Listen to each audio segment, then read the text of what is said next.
sa bénédiction sur une église et les membres qui sont à son sein en bénéficient et récoltent et moissonnent les bénédictions de l'éternel Dieu. Mais si nous sommes dans une église, que nous ne marchons pas dans la vision de l'église, nous ne marchons pas selon le plan de Dieu, nous sommes opposés à la vision, nous ne gagnons rien de la part du Seigneur. Premier conseil que j'aimerais vous dire, si vous avez des suggestions, des conseils, des propositions, au lieu de dénigrer une église, allez vers le leader de l'église, faites-lui des suggestions et des propositions. Si vous avez des remarques ou des conseils, allez vers le leader de l'église et proposez-lui vos conseils. On ne critique jamais, je répète, on ne critique jamais une église. On ne dénigre jamais une église. Quand tu le fais, tu es en train de dénigrer Jésus-Christ. On ne critique jamais son Père dans la foi. Quand tu le fais, tu t'attires des malédictions. Le Seigneur dit, apportez vos dîmes, vos prémices, vos offrandes à la maison du Seigneur. Et lorsque l'homme de Dieu, ou le prophète, ou le pasteur qui perçoit ses dîmes, ses offrandes, il va manger votre argent. Je répète, c'est la vérité, je vous dis. Lorsqu'il va manger votre argent, la bénédiction maintenant de Dieu vient sur votre maison. C'est bizarre, mais c'est lui Dieu a choisi de mettre devant.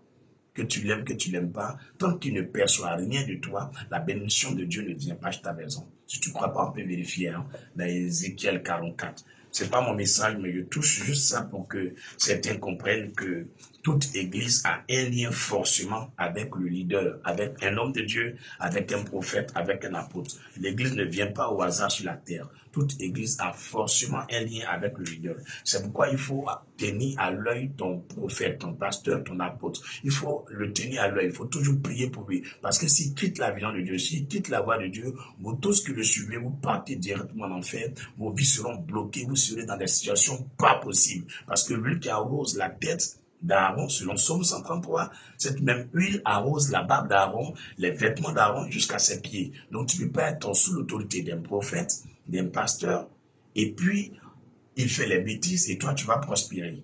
Donc tout ça aussi c'est lié à un leader. Lisons la Bible, Ézéchiel chapitre 44.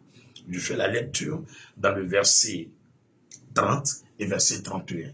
Ézéchiel chapitre 44, verset 30 et verset 31.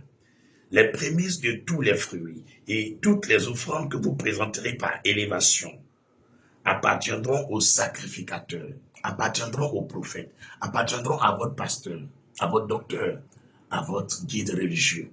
C'est Dieu qui prend, mais c'est lui qui l'a établi là. Ça lui appartiendra, je répète le mot, appartiendront aux sacrificateurs.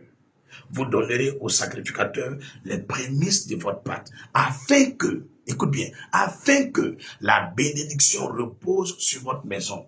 Voici le problème des chrétiens. Si je me fais la parole de me tenir à 7 heures ce vendredi, en plein jeûne, devant vous, pour vous instituer sur l'église Christ Family Ministries, les choses ne vont pas comme Dieu dit. Parce que les gens sont dans l'ignorance. Osée chapitre 4, verset 6, mon peuple périt, mon peuple est détruit, mon peuple va à lambeaux, mon peuple va à la renverse, parce qu'il lui manque la connaissance. La connaissance, on ne prend pas ailleurs, ça est dans la Bible. Interrogez Dieu, et Dieu vous dira, allez lire votre Bible. Il dit, afin que la bénédiction repose sur ta maison. Un homme de Dieu qui ne perçoit rien de toi comme dîme, comme prémisse, comme offrande, toutes les bénédictions qui sont rattachées à Dieu, sincèrement, je vous dis, ça ne viendra jamais sur votre maison. Vous ne l'obtiendrez jamais. Il y a les bénédictions que nous obtenons quand nous faisons des dons à des orphelins, à des veuves. Il y a des bénédictions que nous obtenons quand nous faisons des dons à notre papa et à notre maman. Il y a des bénédictions que nous obtenons quand nous donnons des dons à des étrangers ou à des démunis ou à des pauvres. Mais pour que la bénédiction de Dieu repose sur ta vie, sur ta maison, tu dois donner à ton sacrificateur, à ton apôtre, à ton pasteur, à ton guide religieux. Quand il perçoit quelque chose de tes mains et qu'il libère la parole, quand il prêche que tu dis Amen, ces bénédictions sont enregistrées à ton âme, sur ton esprit, sur ton cœur, sur ta vie, sur tes biens, sur tes entreprises et tes choses prospèrent. En plus, tu vas ouvrir ta bouche, critiquer ce monsieur. Si tu ne te sens plus à l'aise dans cette église, c'est mieux, il faut te retirer, va prier ailleurs. Mais si tu commences à dénigrer cette personne, au lieu que la bénédiction va venir sur toi, c'est la malédiction qui viendra, même s'il ne prie pas comme toi.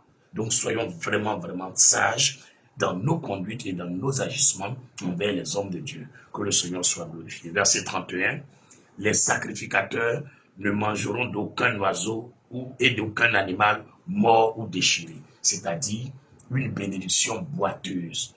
des offrandes boiteuses, des gens qui apportent des choses qui ne veulent plus parce que c'est abîmé, c'est gâté, c'est vilain, c'est maintenant ils offrent aux hommes de Dieu. Quand tu envoies une telle chose à un homme de Dieu, quand il prend, c'est l'enfer même qui vient sur ta maison comme ça. C'est un exemple.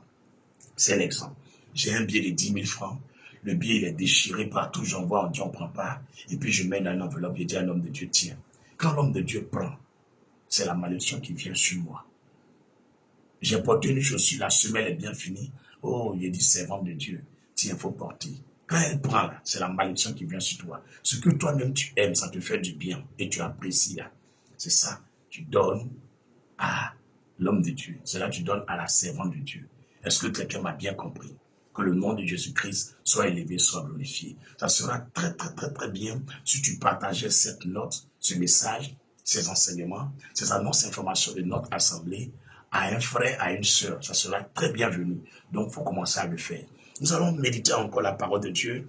Tout à l'heure, je me ferai le plaisir de faire la lecture sur notre assemblée et sur l'Église Christ pour avoir les différentes informations de fin d'année et même pour l'année 2026.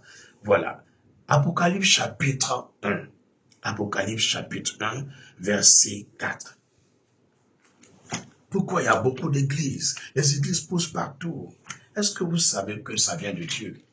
La diversité et la pluralité des églises, ça vient de Dieu.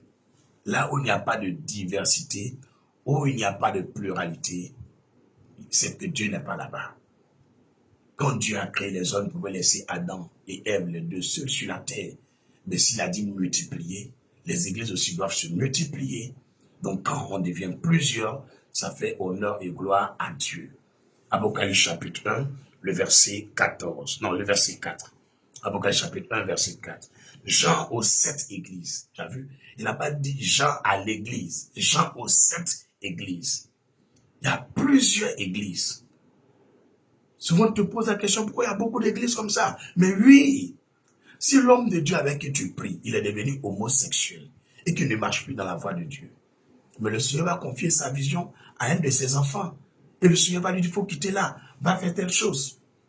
Ça fait déjà 2 églises.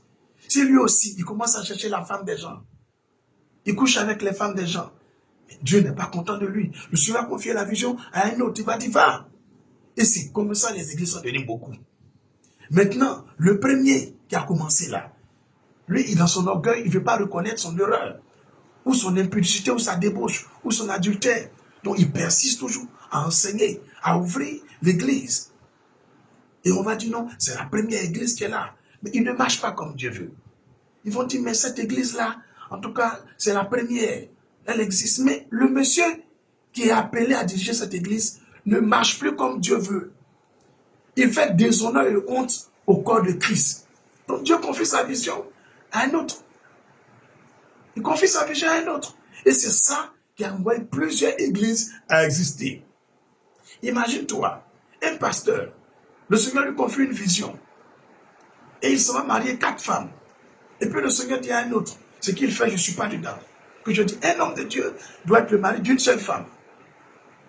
Mais ça le gêne. Un esprit critique. Et le Seigneur lui dit, va. Ça fait encore une autre église qui existe.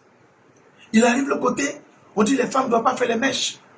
Ah, lui aussi quitte. Il va créer une église où les femmes ne portent pas les mèches. Au sein de cette église, il entend que le Seigneur dit, les femmes ne doivent pas porter les habits d'hommes. Et le Seigneur dit, va, créer une église où les femmes ne portent pas les habillements d'hommes. Il va dans une autre église où le Seigneur lui dit, mon serviteur là, il est perdu. Parce qu'il boit l'alcool. Qu'un homme de Dieu ne doit pas boire l'alcool. Il faut quitter. Dieu lui parle, je lui parle, il ne veut pas se repentir. Va créer une autre église où les chrétiens ne boivent pas l'alcool. Après encore, il va dire, un garçon ne doit pas avoir les longs cheveux. Un garçon ne doit pas se natter. Un garçon ne doit pas être efféminé. Que dans cette église, les gens sont efféminés. Donc il faut quitter, va créer une église où les gens ont des comportements comme des hommes normaux. Vous voyez, ça fait déjà plusieurs églises. Donc la question, est-ce que toutes ces églises peuvent s'entendre? Ils ne peuvent pas s'entendre. Elles ne peuvent pas s'entendre. Parce que l'autre la reproche à l'autre. Ce que tu fais là, ce n'est pas bon. Dieu n'est pas dedans. L'autre reproche à l'autre. Donc ça m'étonne qu'on peut créer une fédération des pasteurs. On n'a pas les mêmes visions. Quand Jésus est venu sur la terre, là, il n'a pas créé fédération des pasteurs. Il n'a pas créé ça. Donc, je crois bien que le Seigneur donne une vision à un homme de Dieu et puis il marche. C'est pourquoi Jésus a dit, on reconnaîtra les vrais par leurs fruits. On reconnaîtra les vrais là, par leurs fruits. C'est un exemple. Est-ce que le gouvernement là, c'est Dieu pour savoir telle église est vraie ou telle église n'est pas vraie? C'est pourquoi le gouvernement donne la liberté de culte, la liberté de religion, la liberté de prière à toute notre population. Parce qu'il ne peut pas venir s'immiscer dans les choses de Dieu.